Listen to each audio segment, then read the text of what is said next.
Happy Friday, YouTube. This is Tired Metalhead Weatherman. I hope you guys are having a good potential start to the weekend, or if you're just waiting to get off work, you guys are on the way out.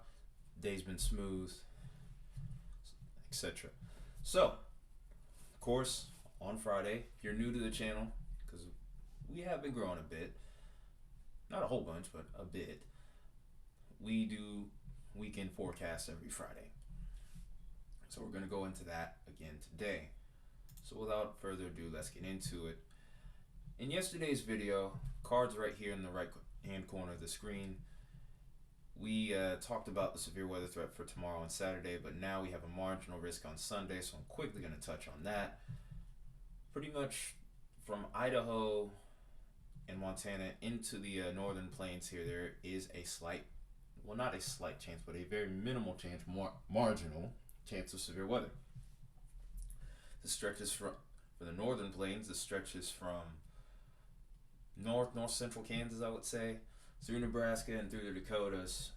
And then we have a secondary marginal risk area that's towards the Carolinas and the mid-Atlantic states. I will give more details as to why this area is here in a little bit. Anywhere else, for a large part of the country, we're going to be dealing with thunderstorms on Sunday. This monsoonal flow is going to play a part in there being a lot of thunderstorm activity in the Four Corners, towards the southeast, where we have that moisture flow coming in from the Gulf, and a setup to where we always will have a chance for some pop-up thunderstorms.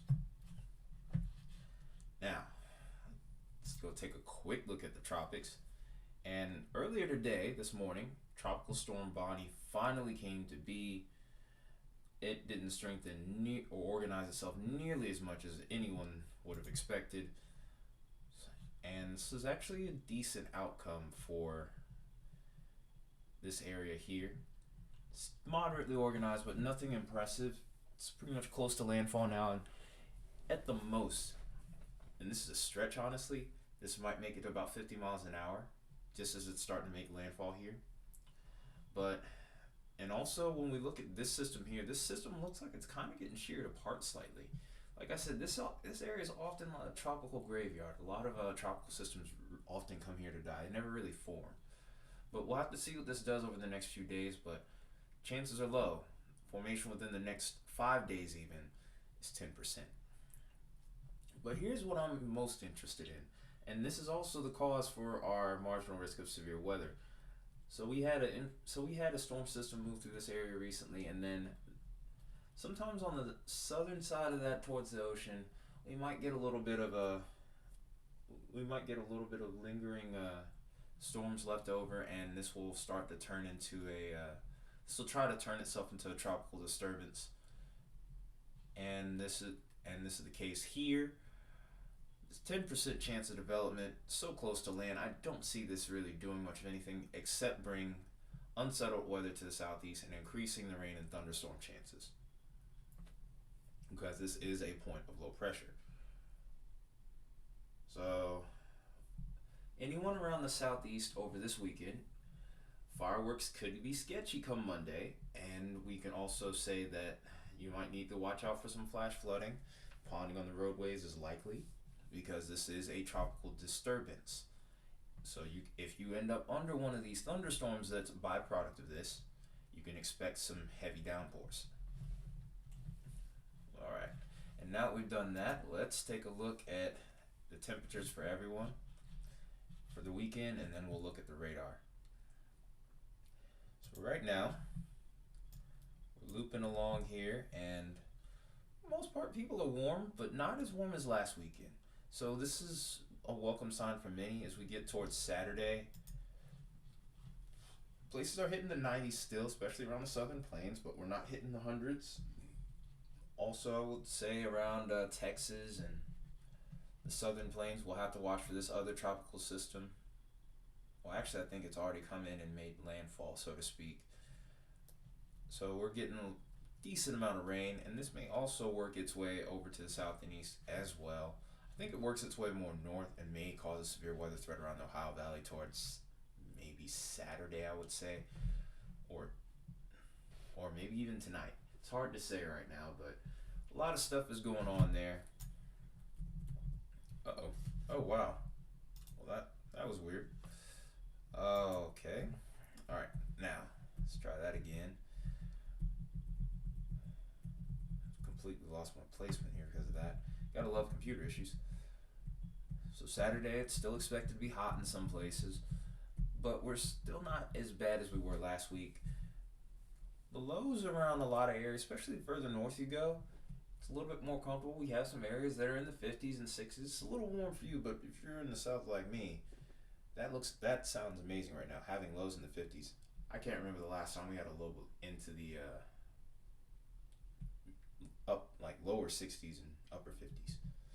It's probably all the way back in like March, April. Maybe a little sooner than that. I could be exaggerating, but either way, still hot, still humid out here. But Sunday, everyone's starting to kind of heat back up a little bit, but our pop-up thunderstorm threat does not go anywhere. And pretty much the entire country's starting to heat back up.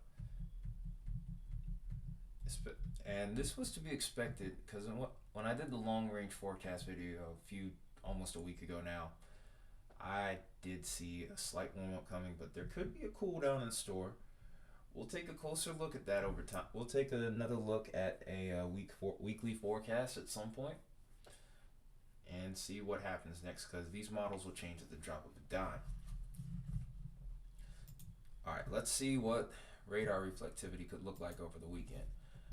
Now keep in mind, this is me looking at it today. It could be something entirely different tomorrow, so I want that to be understood. Alright, so pop-ups around here are a little bit more widespread, but they're starting to wane just a little bit.